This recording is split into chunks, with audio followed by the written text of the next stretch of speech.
जज पूर्वी की बातों को सुनने के बाद वह सारे सबूत को एक आदमी से देखकर चेक करवाने के लिए भेज दिए थे। अब बस इंतजार था, वह आदमी सबूत को चेक करके आए। थोड़ी ही देर में वह आदमी सारे सबूत को लेकर वापस आ गया। उसने सारे सबूत को जज को देते हुए कहा, माय लॉर्ड मिसेज कृतिका के जितने भी सबूत यहाँ पेश किए गए हैं वो सारे सबूत जरा सा नकली है, और वही मिसेज पूर्वी आहूजा के सबूत सारे असली हैं। वो ऑडियो जो रिकॉर्डिंग की गई है वह भी असली है, और वह भी उसी फोन से लिया गया जिस फोन में रिकॉर्ड सुन रहे थे।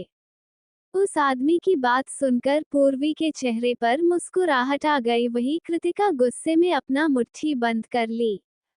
जज उस आदमी की बातों को सुनने के बाद उसे जाने का इशारा करते। फिर उन सारे सबूत को देखने के बाद फिलहाल के लिए कस्टडी तन्मय आहूजा को देते हुए कहने लगे, मैं ये custody mister and missus Ahuja को सौंप रहा हूँ। लेकिन इस कस्टडी का केस यहीं खत्म नहीं हो रहा है। कृतिका अग्रवाल भी उस बच्चे की मां है, इसी नाते फिलहाल के लिए उनका भी हक है अपने बेटे से मिलने का। लेकिन इस बात का ध्यान रखा जाए, जब भी वह अपने बेटे से मिलेगी तो मिस्टर एंड मिसेज आहूजा बच्चे के पास रहेंगे। बच्चे के प्रति कृतिका अग्रवाल के मन में अच्छाई होनी चाहिए। अगर किसी ने जानबूझकर उस बच्चे के मन में कृतिका अग्रवाल के लिए बुराई भरने की कोशिश की तो इस पर एक्शन लिया जाएगा। और दूसरी बात, ये कस्टडी में फिलहाल के लिए मिस्टर एंड मिसेज आहूजा को दे रहा हूँ, लेकिन अगली बार जब ये कस्टडी केस वापस से स्टार्ट होगी तो फिर उस सिचुएशन को देखते हुए मैं जो फैसला लूंगा वह आखिरी फैसला होगा। ये कहकर जज ने उस कस्टडी पेपर पर मोहर लगाकर वहां से चले गए। पूर्वी बहुत खुश थी, फाइनली उसका बेटा उससे दूर नहीं जाएगा। वह कटघरे से बाहर निकलकर भागकर तन्मय और आर्यन के पास आई। वो बिना कुछ सोचे समझे तन्मय के गले लगकर खुशी से कहने लगी, तन्मय जी अब हमारा बेटा हमसे दूर नहीं जाएगा, हम हमारे बेटे का केस जीत गए। पूर्वी की ऐसी हरकत को देखकर एक पल के लिए तन्मय की आंखें छोटी हो गई। वही उसके बगल में खड़ा आर्यन तन्मय के गुस्से भरे चेहरे को देखा।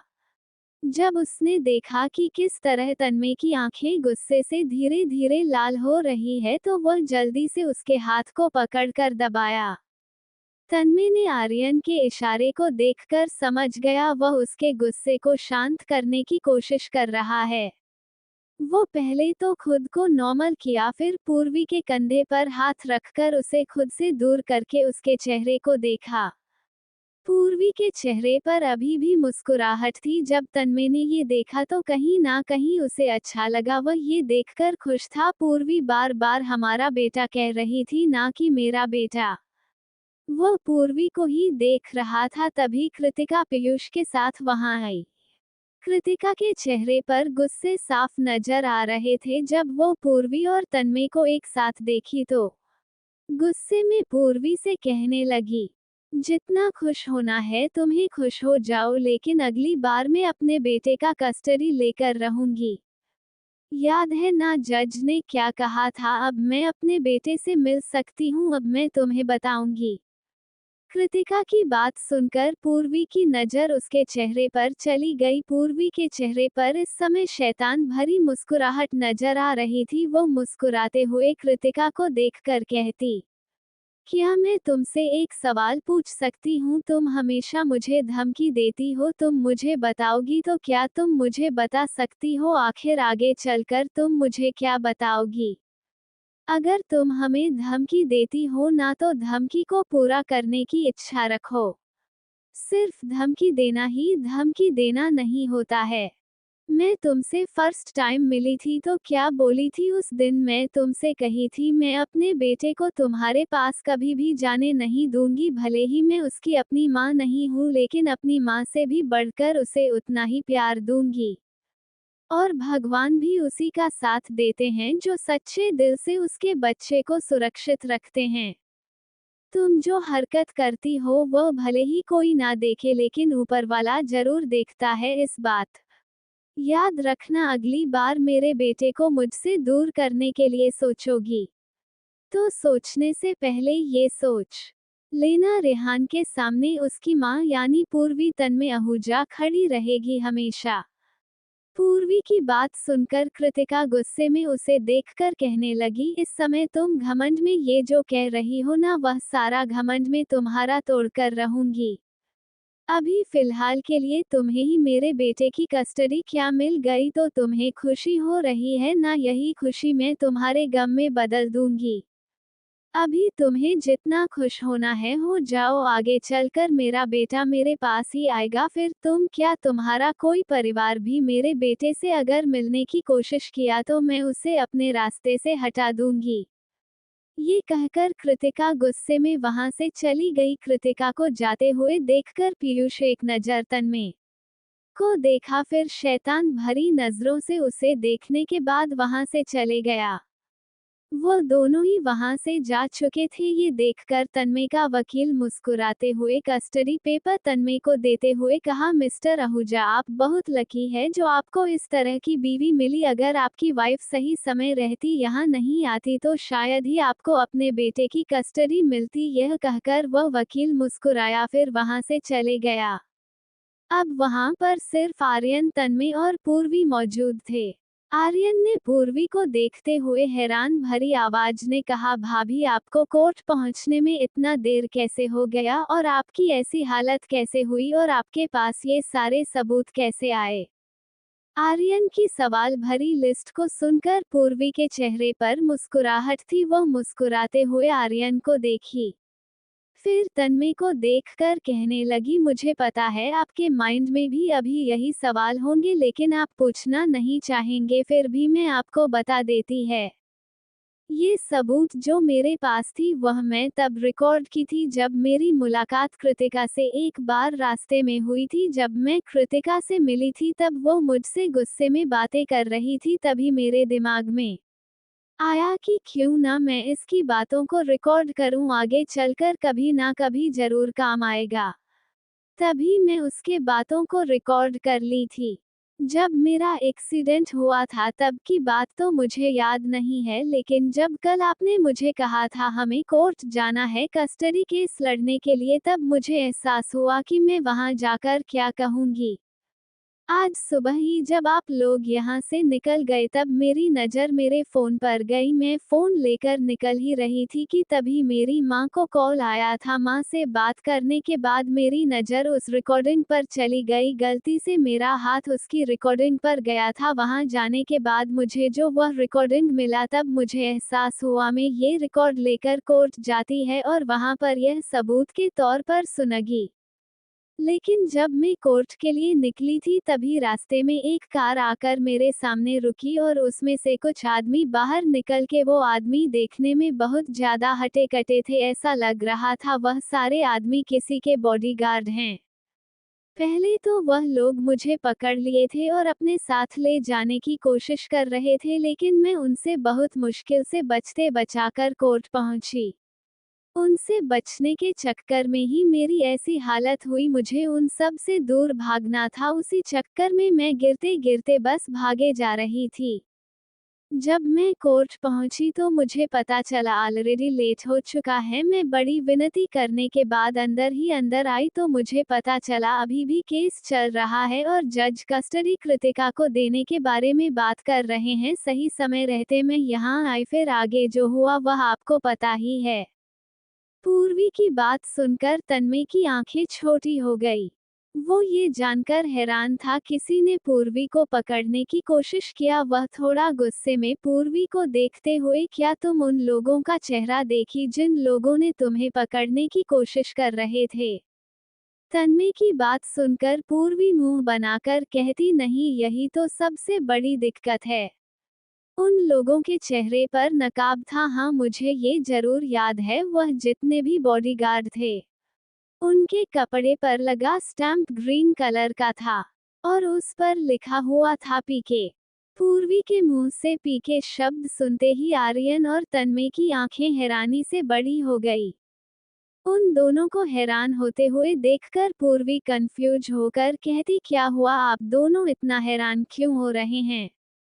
पूर्वी की बात सुनकर आर्यन हल्का से मुस्कुराते हुए कहा, नहीं नहीं भाभी, बस ऐसे ही आप चलिए, हम आते हैं। वैसे भी रेहान का कॉल आया था, वह आपका है, इंतजार कर रहा है। आप तब तक बाहर जाकर कार में बैठकर हम दोनों आते हैं। आर्यन की बात सुनकर पूर्वी मुस्कुराते हुए कहती, ठीक है, मैं तब तक रेहान से फोन पर बात कर लेती हूँ, आप दोनों आ जाएगा। ये कहकर पूर्वी वहां से चली गई। पूर्वी वहां से जा चुकी थी, ये देखकर आर्यन तन्मय से कहा, यार कहीं जो मैं सोच रहा हूँ तुम भी वही सोच तो नहीं रहे हो।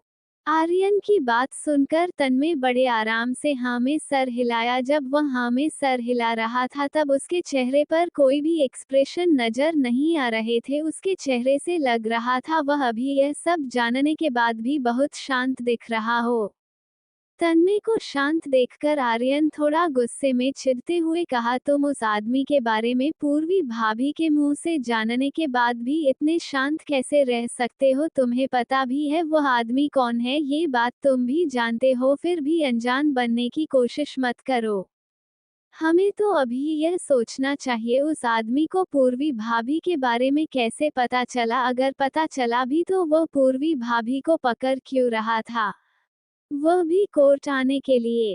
पहले तो मुझे पूर्वी भाभी की हालत को देखकर लगा था कृतिका और पीयूष मिलकर कुछ किए होंगे, लेकिन पूर्वी भाभी की बातों को सुनने के बाद मुझे यकीन ही नहीं हो रहा है वह ऐसा कर सकता है। आर्यन की बातों को सुनने के बाद भी तन्मय का चेहरा उसी तरह शांत दिख रहा था। उसने एक नजर आर्यन को देखा, फिर कहा, उस आदमी को कृतिका ही हायर की है।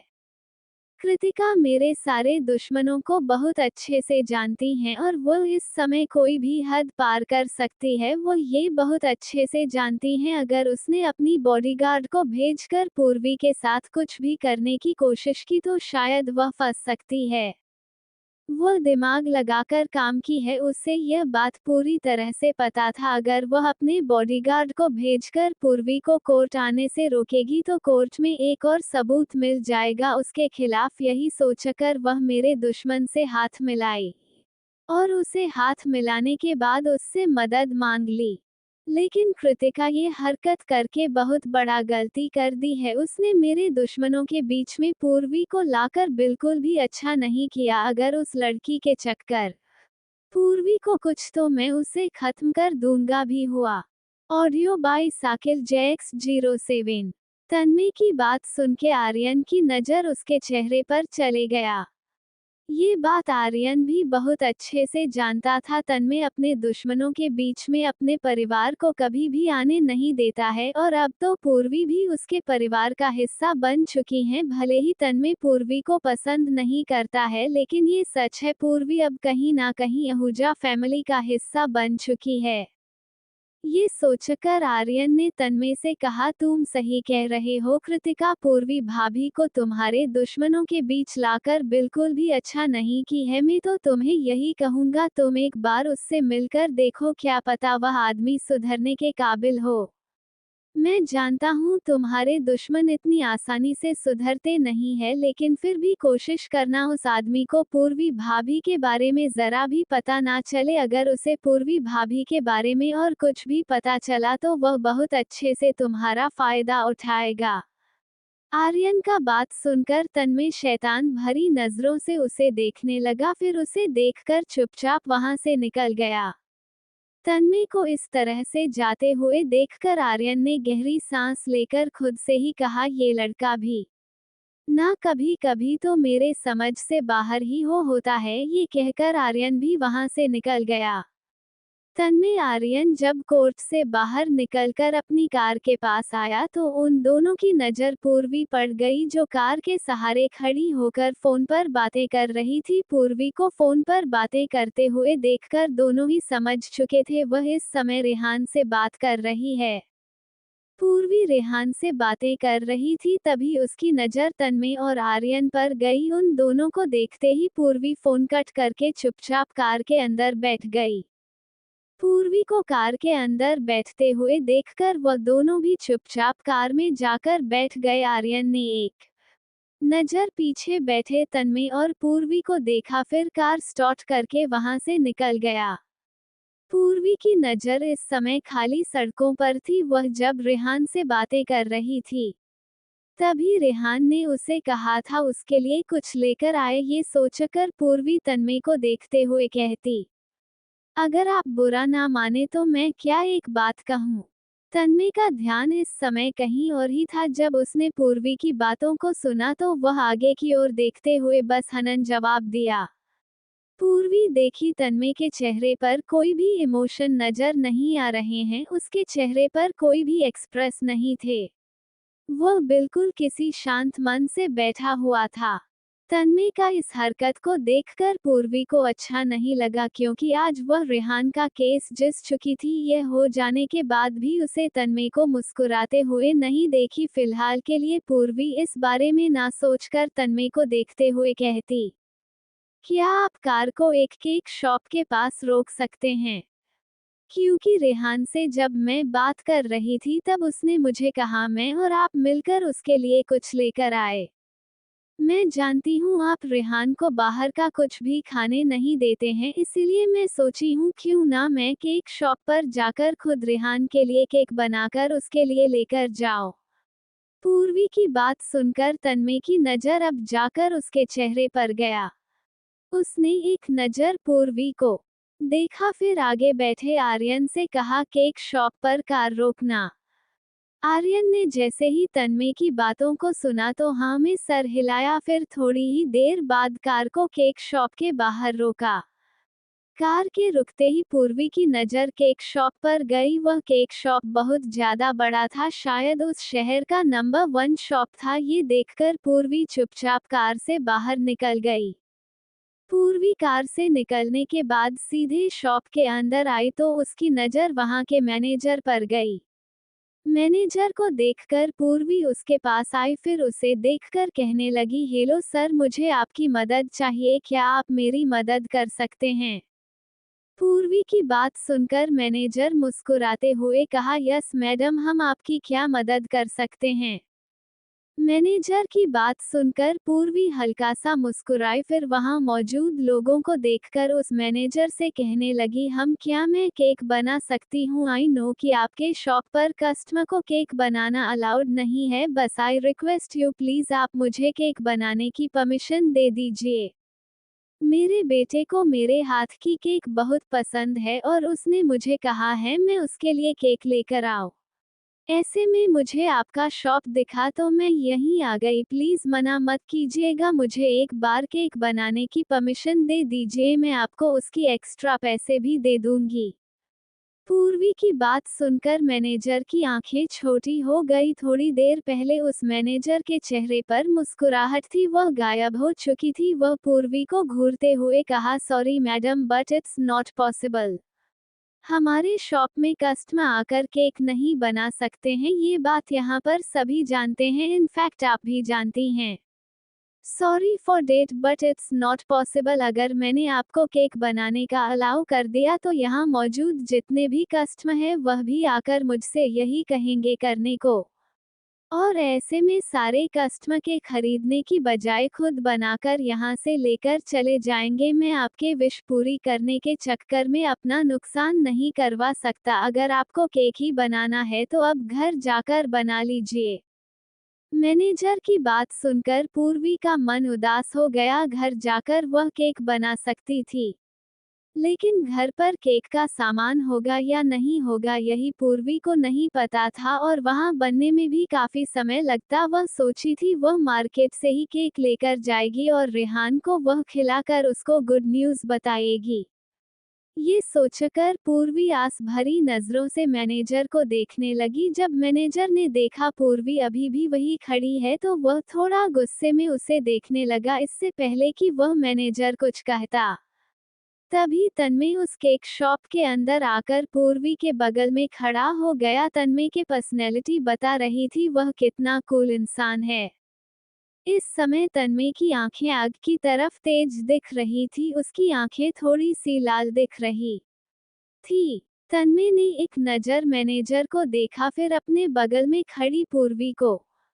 पूर्वी का ध्यान इस समय मैनेजर के चेहरे पर ही था, लेकिन जब मैनेजर के चेहरे पर घबराहट नजर आने लगी तब जाकर उसका ध्यान तन्मय के चेहरे पर गया। तन्मय को अपने बगल में देखते ही पूर्वी भी एक पल के लिए घबरा गई।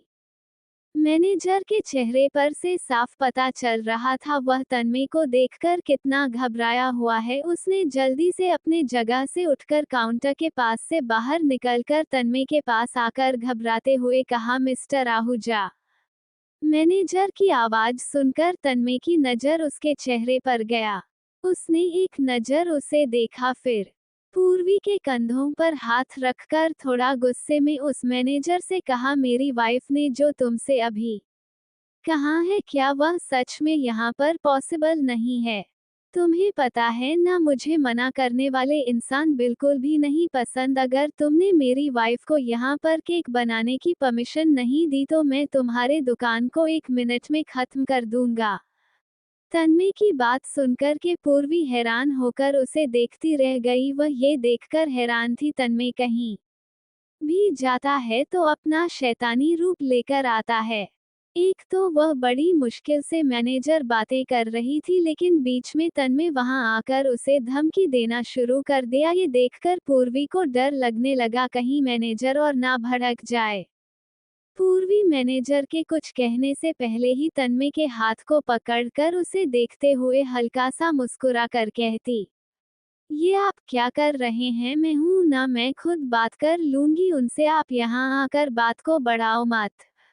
एक तो बड़ी मुश्किल से मैं मैनेजर से बात करने की कोशिश कर रही हूँ और आप हैं कि इस विचारों को धमकाकर बात मनवा रहे हैं। ऐसे में वह आपकी बात को नहीं मानेगा, वह डर जाएगा और कहीं आपकी धमकी सुनकर वो आपको ही धमकी ना दे दे, इसलिए मैं बात कर रही हूँ।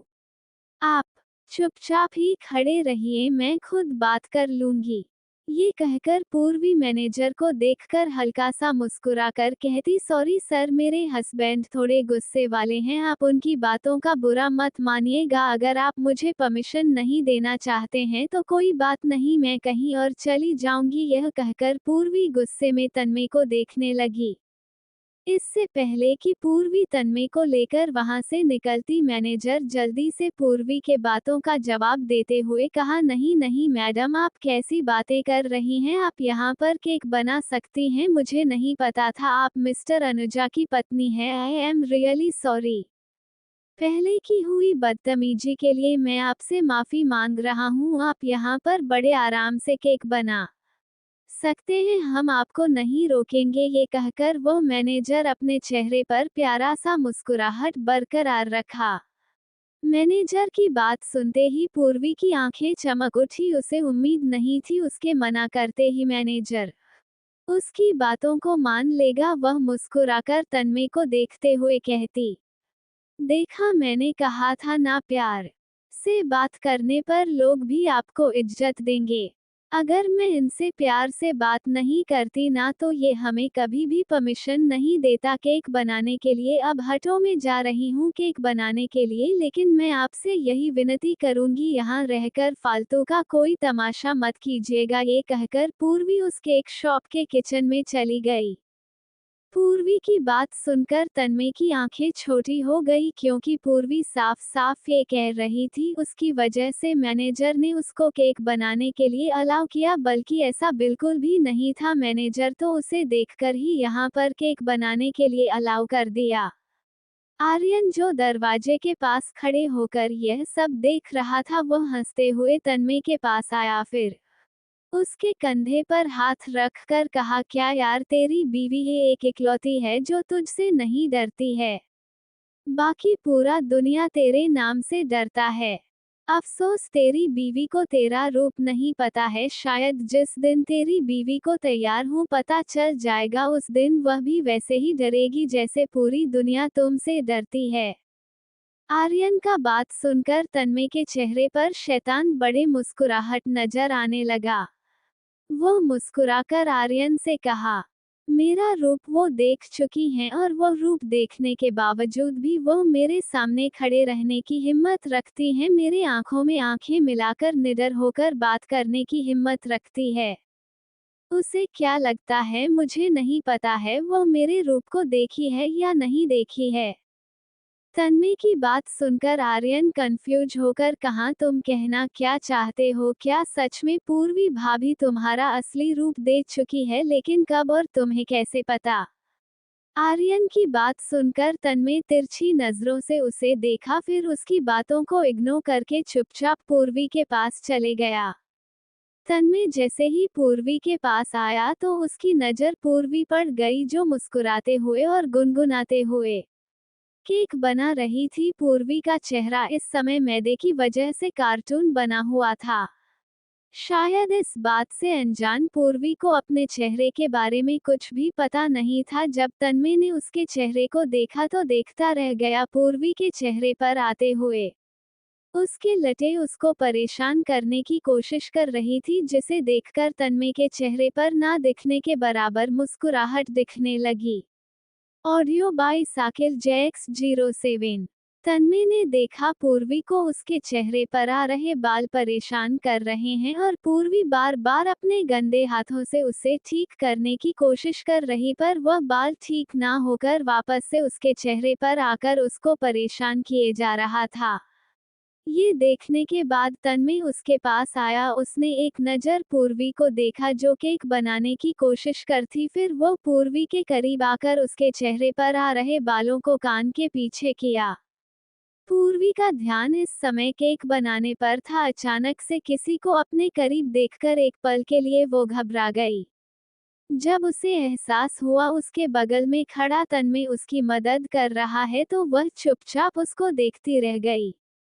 तन्मय ने देखा पूर्वी उसे ही देख रही है तो वह केक की तरफ इशारा करते हुए कहा, क्या तुम्हें सच में केक बनाना आता भी है या नहीं, क्योंकि जिस तरह से तुम बना रही हो वह देखने के बाद मुझे यकीन हो गया है तुम्हें केक बनाना बिल्कुल भी नहीं आता है। तन्मय की बात सुनकर पूर्वी की नज़र अपने हाथों में लगे मैदों पर गया। उसका हाथ पूरी तरह से गंदा हो चुका था। ये बात सच था, पूर्वी को केक बनाना बिल्कुल भी नहीं आता था। वह तो कई बार फोन के जरिए केक बनाना सीखी थी, लेकिन वह केक बनाने की कोशिश पहली दफा कर रही थी। यह सोचकर पूर्वी तन्मय से कहती, हाँ ये सच है, मैं केक पहली बार बना रही हूँ क्योंकि हमारे बेटे को केक खाना है, और ऐसे में आप तो बाहर का खरीद के खाने दोगे नहीं, इससे अच्छा मैं खुद बना दूँ। मुझे पता है मैं बनाना नहीं जानती हूँ, लेकिन कोशिश तो कर ही सकती हूँ। तन्मय ने पूर्वी की बातों को सुना तो वह उसको साइड में खड़ा करके खुद उसकी जगह पर आकर एक नज़रों उसे देखकर कहा, तुम तो रहने ही दो, जब तक मैं तुम केक बनाओगी शायद तब तक मेरा बेटा सोकर उठ भी जाएगा। इससे अच्छा यही होगा तुम चुपचाप बगल में खड़े रहकर मुझे बनाते हुए देखो।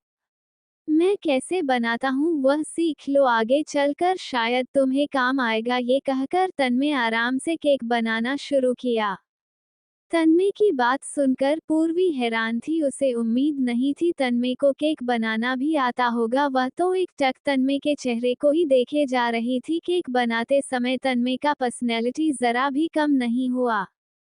तन्मय ने पूर्वी से कहा था वह चुपचाप खड़ी होकर उसको बनाते हुए देखे, लेकिन पूर्वी का ध्यान तो पूरा समय सिर्फ तन्मय के चेहरे पर था। लाइफ में पहली बार उसके साथ ऐसा हो रहा है जो वह किसी लड़के को इतने ध्यान से देख रही है। जब पृथ्वी के साथ रिलेशनशिप में थी तब भी वो पृथ्वी को इतने ध्यान से कभी नहीं देखती थी। पृथ्वी भी कई बार उसके लिए खाना बनाया करता था, तब भी वह एक बार फिर उसके पास जाकर उसे नहीं देखी, लेकिन आज तन्मय को देखकर ना जाने क्यों पूर्वी का मन उसको देखने का ही करने लगा। आर्यन जो मैनेजर से बात कर रहा था, जब उसने देखा अभी तक दोनों बाहर नहीं निकले हैं तो वो खुद किचन की तरफ चले। क्या जैसे ही आर्यन किचन के पास आया, सामने का नज़ारा देखकर दंग रह गया। उसे अपनी आंखों पर यकीन नहीं हो रहा था। तन्मय पूर्वी की मदद करते हुए केक बना रहा होगा। जहां तक उसे पता था किचन में पहले पूर्वी गई थी केक बनाने के लिए, लेकिन अब दोनों मिलकर ही केक बना रहे हैं। वो दोनों को साथ में काम करते हुए देखकर आर्यन को काफी अच्छा लगा।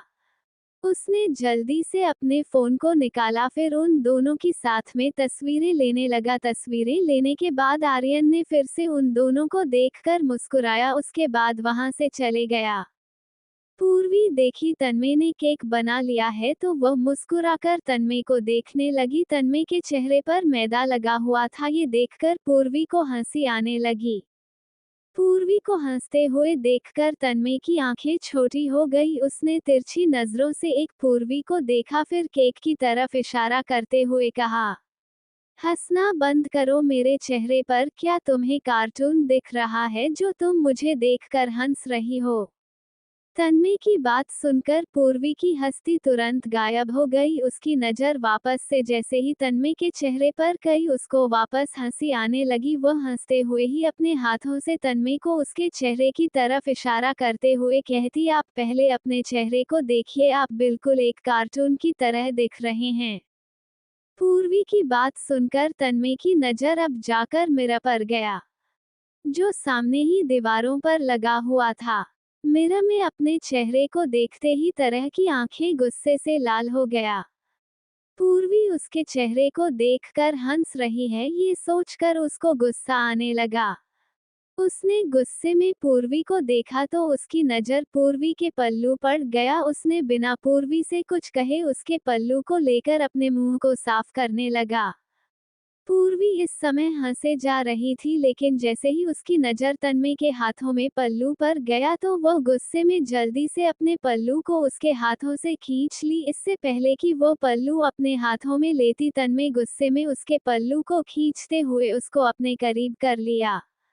इस समय दोनों ही काफी करीब थे, उन दोनों के चेहरे एक दूसरे से काफी ज्यादा करीब थी। तन्मय की आंखें पूर्वी की आंखों से टकरा रही थी, उन दोनों की सांसें भी एक दूसरे की सांसों से टकरा रही थी।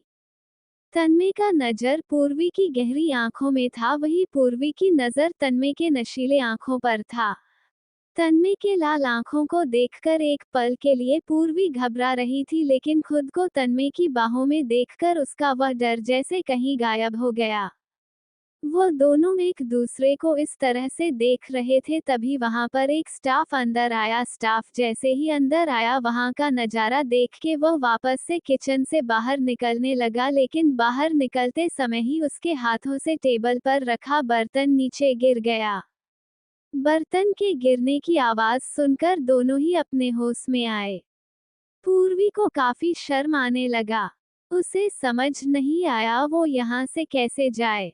तन्मय ने देखा पूर्वी की नजरें इधर उधर डगमगा रही, तो वो बिना उसे कुछ बोले चुपचाप वहां से बाहर निकल गया।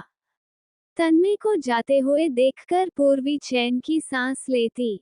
उसकी नजर इस समय दरवाजे की तरफ थी। तभी उसे ध्यान आया, केक बन चुका है। ये देखकर वो जल्दी से केक को अच्छे से डब्बे में रख कर वहां से बाहर निकली।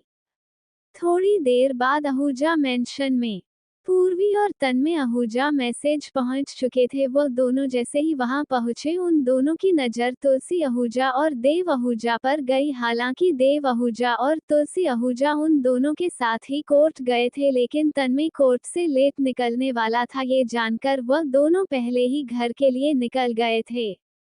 अब तक घर में सभी को न्यूज़ मिल चुकी थी। रेहान केकड़ी तन्मय को मिल चुकी है। वही इस समय देव आहूजा की नजर जाए पूर्वी पर थी। पूर्वी का ध्यान इस समय अपने बेटे पर था, जो कि वहां पर मौजूद नहीं था। ये देखकर वो अपने कमरे की ओर जाने लगी, लेकिन इससे पहले कि वह कमरे की ओर जाती, देव आहूजा उसे रोककर कहते, पूर्वी मुझे तुमसे कुछ बात करनी है। देव आहूजा की कड़क आवाज सुनकर पूर्वी के कदम वहीं रुक गए। वो पीछे मुड़कर देखी, देव आहूजा के चेहरे को देखने लगी।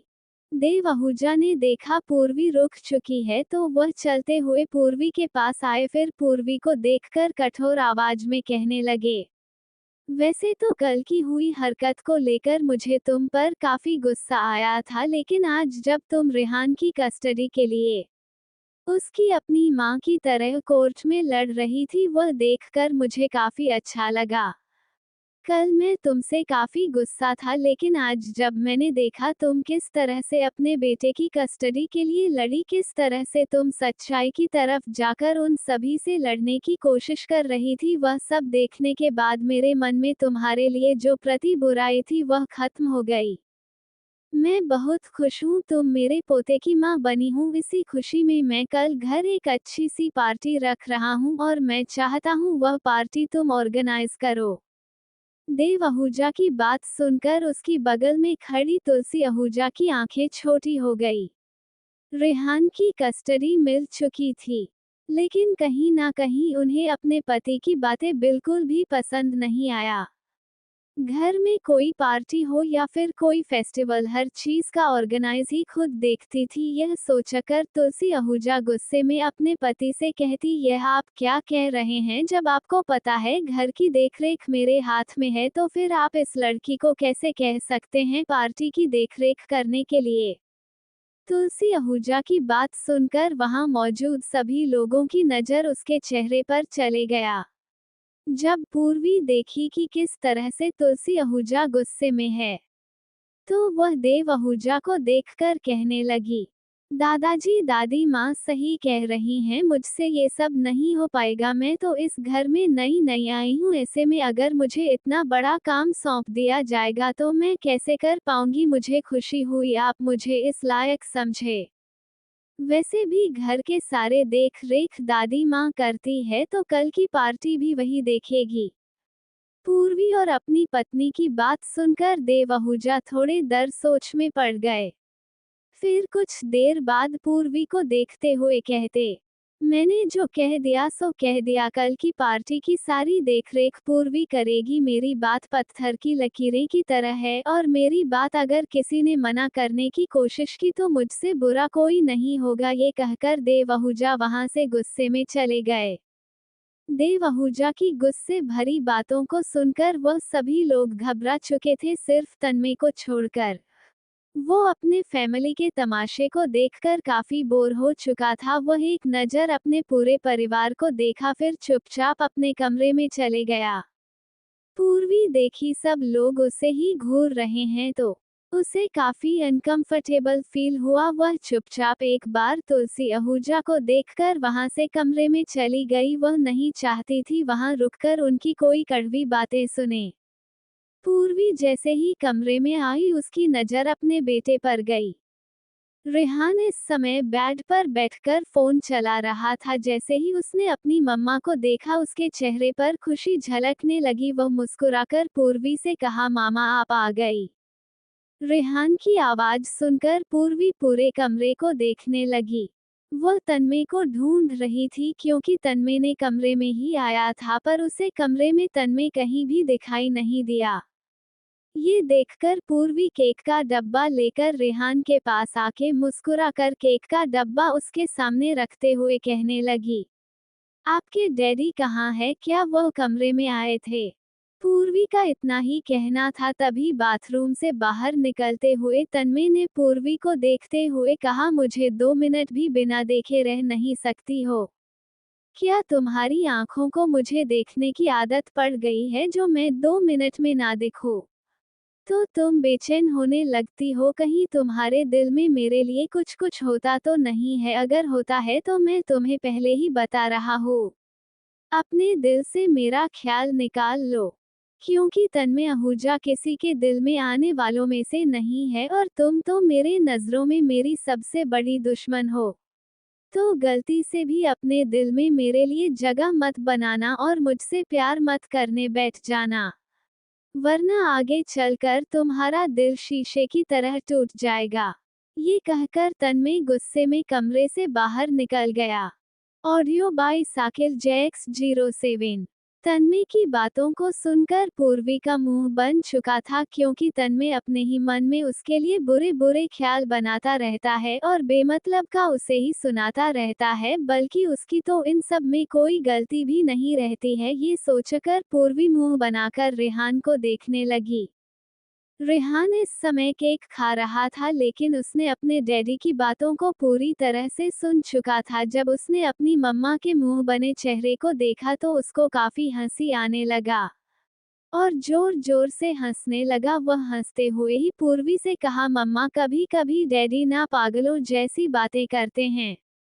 मुझे तो लगता है उनको आपसे प्यार हो गया है और वो आपको बताना नहीं चाहते।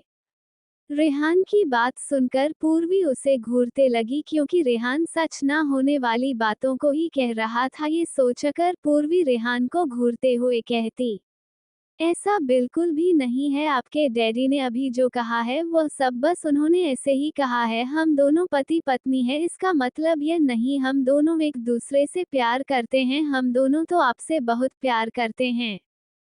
चलो अब अच्छे बच्चों की तरह सो जाओ, वैसे भी रात काफी हो चुकी है। अगर आप ऐसे ही जगा रहें तो काफी दिक्कत होगी। यह कहकर पूर्वी कपड़े लेकर रेहान का मुंह साफ की, क्योंकि रेहान के खाते समय अपने चेहरे पर काफी जगह केक लगा लिया था। जब पूर्वी की नजर रेहान के चेहरों पर गई तो उसके चेहरे पर मुस्कुराहट आई। वह मुस्कुराते हुए रेहान को अपनी गोद में लेकर बेड पर बैठ गई और लोरी सुनाते हुए उसे सुलाने लगी। इधर स्टडी रूम में तन्मय स्टडी रूम में एक कुर्सी पर बैठकर पेज पर कुछ लिख रहा था। तभी आर्यन स्टडी रूम के अंदर आया। जैसे ही वह स्टडी रूम के अंदर आया उसकी नजर तन्मय पर गया। तन्मय को देखते हैं आर्यन मुस्कुराते हुए उसके पास आया तो उसने देखा तन्मय पेपर पर कुछ लिख रहा है। ये देखकर आर्यन की आंखें छुट्टी हो गई, क्योंकि उस पेपर पर कल के होने वाले फंक्शन की बहुत सारी लिस्ट बनी हुई और तन्मय लिस्ट बना रहा है। ये बात आर्यन को समझ नहीं आई। ये सोचकर उसने तन्मय से कहा, तुम ये लिस्ट बना रहे हो जो तुलसी दादी के पास पहले से ही बनी हुई है, भला तुम इस लिस्ट को बनाकर क्या ही करोगे। आर्यन की बात सुनकर तन्मय एक नजरों उसे देखा, फिर लिस्ट पर लिखते हुए ही कहा, तुमने सुना नहीं, दादाजी ने कहा पूर्वी को कल फंक्शन की सारी तैयारी करनी है और पूर्वी इस घर में नई नई आई हुई है। ऐसे में कल अगर उसे फंक्शन की तैयारी करनी पड़ेगी तो वह कैसे करेगी। उसके पास कोई तरीका नहीं है ये जानने का ये सब कैसे होता है, और घर वालों ने भी उसे कुछ बताया नहीं है। इसलिए मैं लिस्ट में वह सब कुछ लिख रहा हूँ जो हमारे घर में हर फंक्शन में होता है। ये लिस्ट हो चुका है, तुम इस लिस्ट को पूर्वी के पास ले जाकर उसे दे देना और कहना ये लिस्ट माँ ने तुम्हें भेजा है। ये कहकर तन्मय लिस्ट को पूरी तरह से भर दिया, फिर उसे फोल्ड करके आर्यन को दे दिया। जब आर्यन ने देखा तो उसके चेहरे पर प्यारी सी मुस्कुराहट आई। वह मुस्कुराते हुए तन्मय से कहा, क्या बात है, तुम्हें पूर्वी भाभी की बहुत फिक्र हो रही। कहीं तुम्हें पूर्वी भाभी से प्यार तो नहीं हो गया, या फिर कहीं तुम पूर्वी भाभी को पसंद तो नहीं करने लगे हो, क्योंकि मैं देख रहा हूँ तुम कुछ दिनों से पूर्वी भाभी के करीब जाने की कोशिश कर रहे हो। एक काम करो, ये जो तुमने लिस्ट बनाई है ना, वह लिस्ट है, तुम खुद जाकर पूर्वी भाभी को दे दो।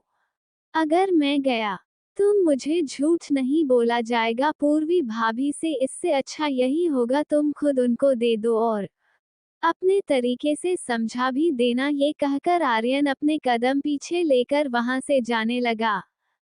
आर्यन वहां से जा ही रहा था तभी तन्मय अपनी जगह से उठकर उसके कॉलर को पकड़कर अपनी ओर करते हुए कहा, मेरे सामने ज्यादा चालाकी करने की कोशिश मत करना, जितना कहाँ होता करके आओ, वरना मुझे और भी तरीके आते हैं अपना काम करवाने के लिए, बोलो तो मैं करके दिखाओ। ये कहकर वह अपने पॉकेट से छोटे से बंदूक को बाहर निकाला। तन्मय के हाथों में बंदूक देखकर आर्यन जल्दी से उसके हाथों से लिस्ट को लेकर स्टडी रूम से भाग गया। उसको इस तरह से भागते हुए देखकर तन्मय के चेहरे पर शैतान भरी मुस्कुराहट नजर आने लगी।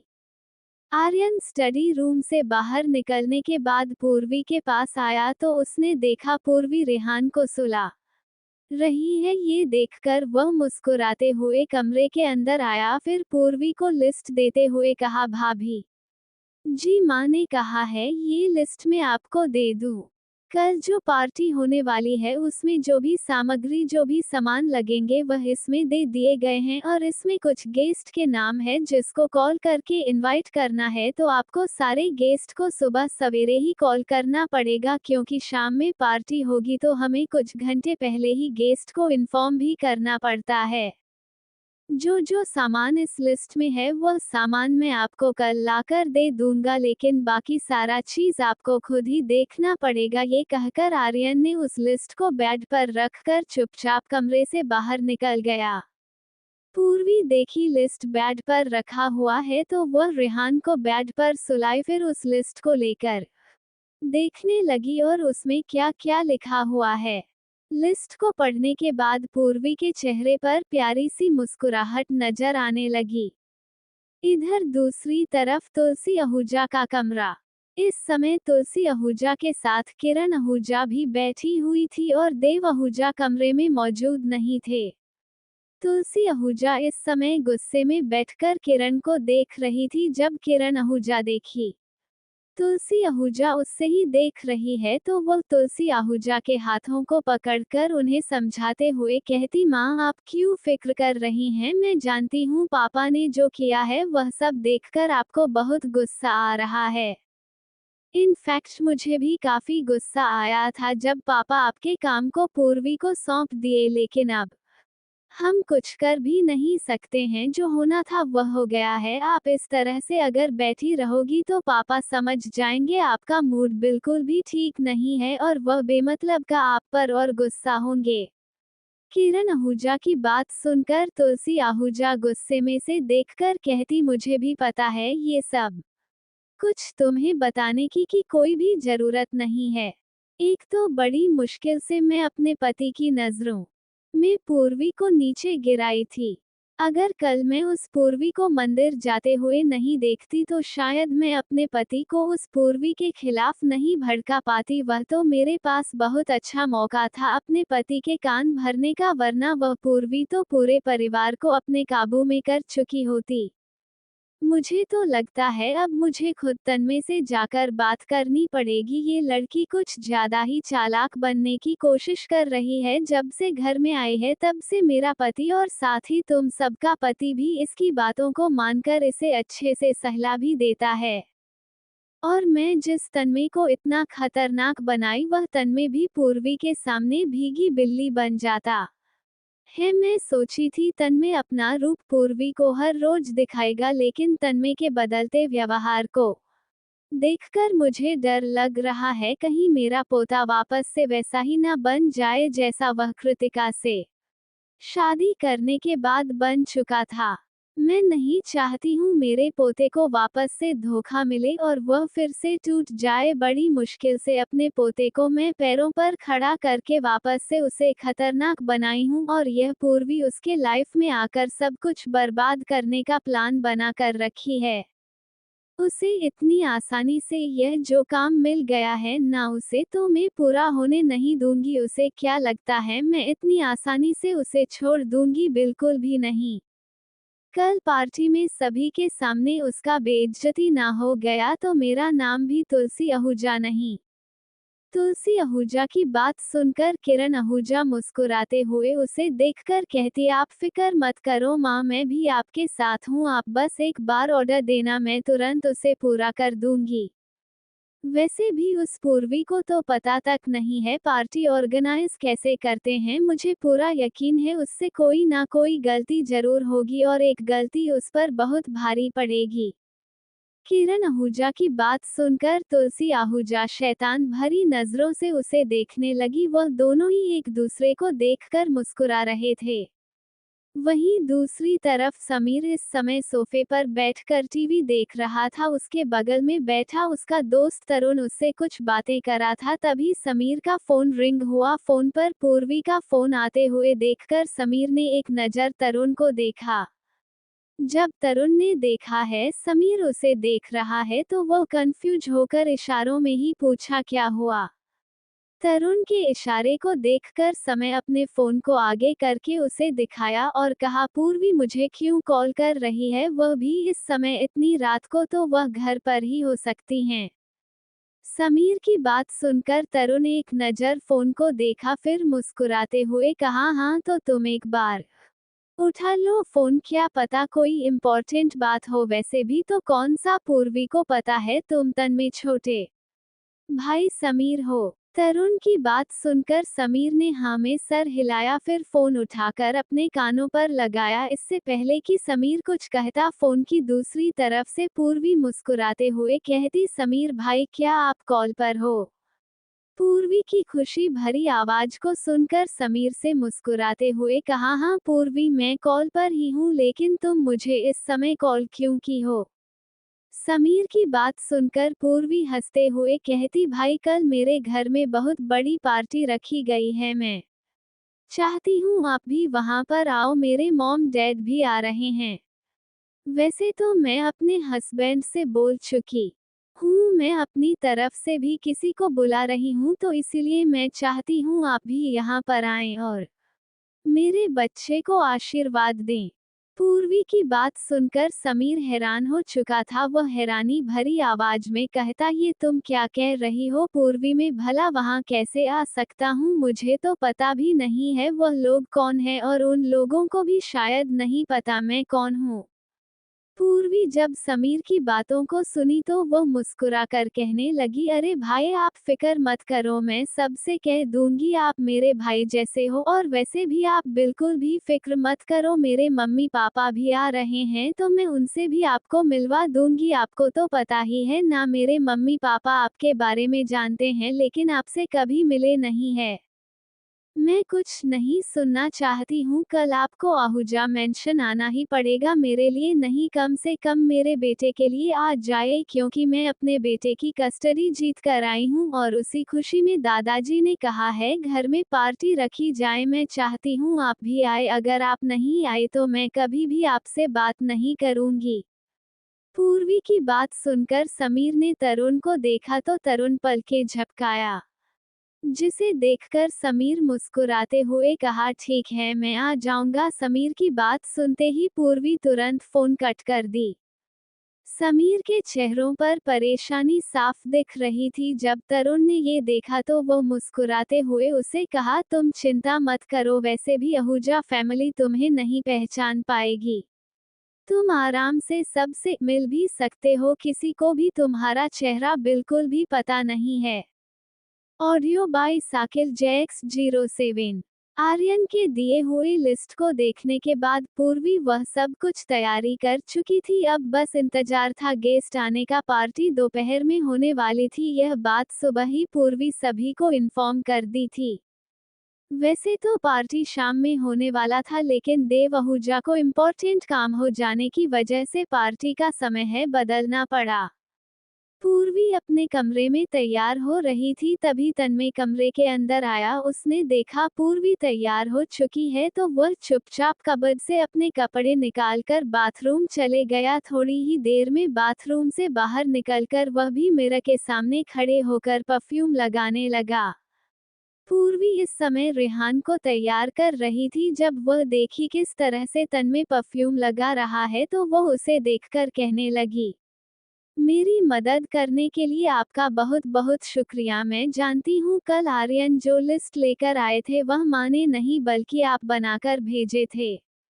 तन्मय मिरर में खुद को देखकर बाल को ठीक करा था। जब उसने पूर्वी की बातों को सुना तो उसके हाथ हवा में ही रुक गए। उसकी नज़र मिरर के सहारे ही पूर्वी पर चली गई। पूर्वी के चेहरे पर मुस्कुराहट को देखकर तन्मय की आंखें छोटी हो गई। वह उसे देखते हुए कहा, चलो अच्छी बात है तुम्हें ये पता चल चुकी है, लेकिन अब तुम उसका मतलब कुछ गलत मत समझ लेना। वैसे तो मैं तुम्हारा मदद नहीं करना चाहता था, लेकिन फिर मैं सोचा यह मेरे परिवार का बात, अगर कुछ भी गड़बड़ हुआ तो मेरे परिवार का नाम खराब होगा, और मैं ये बिल्कुल भी बर्दाश्त नहीं करूंगा कोई मेरे घर के नाम को बर्बाद करें। ये कहकर तन्मय ने पूर्वी को देखा, फिर रेहान को अपने गोदी में लेकर वहां से निकल गया। तन्मय को जाते हुए देखकर पूर्वी गहरी सांस लेती, वह जानती थी तन्मय उसके सवाल का सही से कभी भी जवाब नहीं देगा। ये सोचकर वह चुपचाप उस कमरे से बाहर निकल गई। पूर्वी जैसे ही हॉल में आई उसकी नज़र अपने परिवारों पर गई। उसके मम्मी पापा आए हुए थे, ये देखकर पूर्वी की आंखें नम हो गई। वह भागकर जल्दी से अपने मम्मी पापा के पास गई, फिर उनके गले लग गई।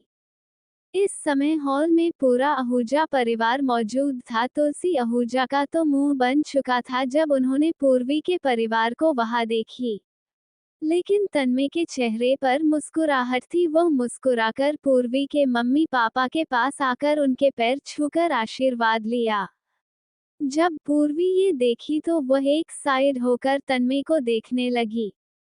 दिनेश कश्यप मुस्कुराते हुए तन्मय से कहते, अरे अरे दामाद जी, मेरा आशीर्वाद हमेशा आपके पास है, आप इस तरह से मेरे पैर मत छुआ करें। वैसे आपको बहुत बहुत बधाई जो आपको आपका बेटा पूरी तरह से मिल गया। मुझे बहुत खुशी हो रही है, फाइनली आपको आपका बेटा मिल गया। दिनेश कश्यप की बात सुनकर तन्मय उनको मुस्कुराकर बस देखता रहा। जब पूर्वी देखी किस तरह से उसका पति और उसके पापा एक दूसरे से बातें कर रहे हैं तो वह अपनी मां जूली कश्यप के पास आकर उसके गले लगकर कहने लगी, कैसे हो मां?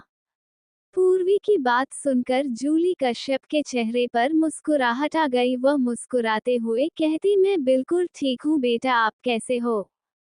पूर्वी का नजर इस समय अपनी मां पर था। जब वह अपनी मां की बात सुनी तो वह मुस्कुराकर उन्हें देखने लगी। इससे पहले कि वो कुछ कहती तभी सोफे पर बैठी हुई तुलसी आहूजा पूर्वी को देखकर मुंह बनाते हुए कहती, तुम अपनी बेटी से क्या ही पूछ रही हो? इतने बड़े घर में वह आराम से ही रहती होगी। हमसे पूछो, हम तो तुम्हें सच सच बता भी देंगे, तुम लोगों की तरह धोखा नहीं देंगे। वैसे भी हमारे खून में धोखा देना नहीं लिखा है, लेकिन हमारे कुंडली में धोखा मिलना जरूर लिखा है। ये कहकर तुलसी आहूजा पूर्वी के परिवार को गुस्से में देखने लगी। तुलसी आहूजा की बात सुनकर वहां मौजूद सभी को उनके ऊपर काफी गुस्सा आ रहा था, लेकिन किसी की हिम्मत नहीं हो रही थी उनसे जबान लड़ाने का। लेकिन तन्मय जो रेहान को लेकर अपनी गोद में था वह थोड़ा गुस्से में तुलसी आहूजा से कहता, दादी वैसे तो मैं कहना नहीं चाहता हूँ, लेकिन आपके व्यवहार को देखकर मुझे कहने पर मजबूर होना पड़ रहा है। मैंने आपसे कितनी बार कहा है, मेरे बेटे के सामने में फालतू की बातें कभी मत कीजिएगा, तो फिर आप ये कैसे भूलती है? इस समय रेहान भी मेरे पास ही मौजूद है। वह अब बड़ा हो चुका है और वह सबकी बातों को बहुत अच्छे से समझता भी है। अगर आप लोगों की ऐसी बातें सुनकर उस पर कोई असर हुआ तो मुझसे बुरा कोई नहीं होगा। और आप पूर्वी के परिवार को टिस करना बंद कीजिए। जो होना था वह हो गया है, बार बार उसी बात को दोहराने से कुछ नहीं होगा। शादी मेरी हुई है, पूर्वी से तो सिर्फ मुझे ही मतलब होना चाहिए, उसके परिवार से आप लोगों में से कोई भी पूर्वी के मम्मी पापा ही या फिर पूर्वी के किसी परिवार को कुछ नहीं कहेगा। अगर मुझे पता चला आप लोग पूर्वी के परिवार के साथ बदतमीजी से बात करने की कोशिश कर रहे हैं तो मुझसे बुरा भी कोई नहीं होगा। तन्मय की बात सुनकर सभी की बोलती बंद हो गई। तुलसी आहूजा भी गुस्से में मुट्ठी बंद कर ली। वहीं जब दिनेश कश्यप ने देखा किस तरह से उनका दामाद उनकी तरफदारी कर रहा है तो वह तन्मय के कंधे पर हाथ रखकर कहने लगे, बेटा मैं नहीं चाहता हूँ हमारे वजह से आप अपने परिवार से इस तरह से बात करें। और वैसे भी आपके दादी जो कह रही है वो सही है, हम धोखा तो दिए हैं आपके परिवार को, भले ही हमारा नजरिया कुछ और ही था, धोखा धोखा ही होता है। दिनेश कश्यप की बात सुनकर तन्मय उनके हाथों को पकड़कर मुस्कुराते हुए कहा, पापा आप इन सारी बातों को भूल जाइए, जो बीत चुका है उसके बारे में अब सोचकर कोई फायदा नहीं है, जो होगा उसके बारे में हमें सोचना चाहिए। वैसे भी अब समय हो गया है, पार्टी भी शुरू होने वाली है, मेहमान भी आ रहे हैं, सबके लिए यही अच्छा होगा, चुपचाप नॉर्मल होकर पार्टी एंजॉय करें। ये कहकर तन्मय रेहान को लेकर एक सोफे पर जाकर बैठ गया। तन्मय को बैठे हुए देखकर पूर्वी अपने पेरेंट्स को एक सोफे पर बिठाकर काजल आहूजा के पास चली आई। काजल आहूजा के पास आकर पूर्वी उन्हें देखते हुए कहती, माँ वैसे तो मैं सारी तैयारी कर चुकी हूँ, लेकिन बस एक बार आप किचन में जाकर खाना देख लीजिए, मैं नहीं चाहती हूँ बाद में कोई भी प्रॉब्लम हो। पूर्वी की बात सुनकर काजल आहूजा मुस्कुराते हुए उसे देखकर कहती, तुम फिक्र मत करो, मैं वह पहले ही देख चुकी हूँ, सब कुछ बहुत बढ़िया है, सारे गेस्ट अब आने वाले हैं, तुम एक काम करो जाकर अच्छे से तैयार हो जाओ। काजल आहूजा के बाद सुनकर पूर्वी खुद को देखने लगी। क्योंकि वह पहले से ही तैयार थी और काजल आहूजा कह रही थी उसे तैयार होने के लिए। ये सोचकर वह काजल आहूजा से कहती, यह आप क्या कह रही हैं माँ, मैं तो पहले से ही तैयार हूँ, क्या मैं आपको तैयार नहीं दिख रही?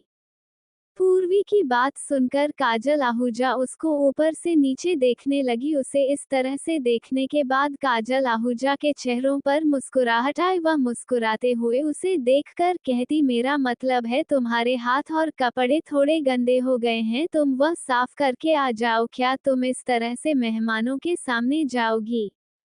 काजल आहूजा की बात सुनकर अब जाकर पूर्वी को एहसास हुआ सच में उसके कपड़े गंदे हो चुके हैं। ये देखकर वो चुपचाप अपने कमरे की ओर चली गई। पूर्वी को जाते हुए देखकर काजल आहूजा टेबल पर रखे हुए डेकोरेशन को ठीक करने लगी। जब वो डेकोरेशन को ठीक कर रही थी, ना जाने क्यों अचानक से उसे एहसास जैसे कोई उसका अपना उसके करीब आ रहा है।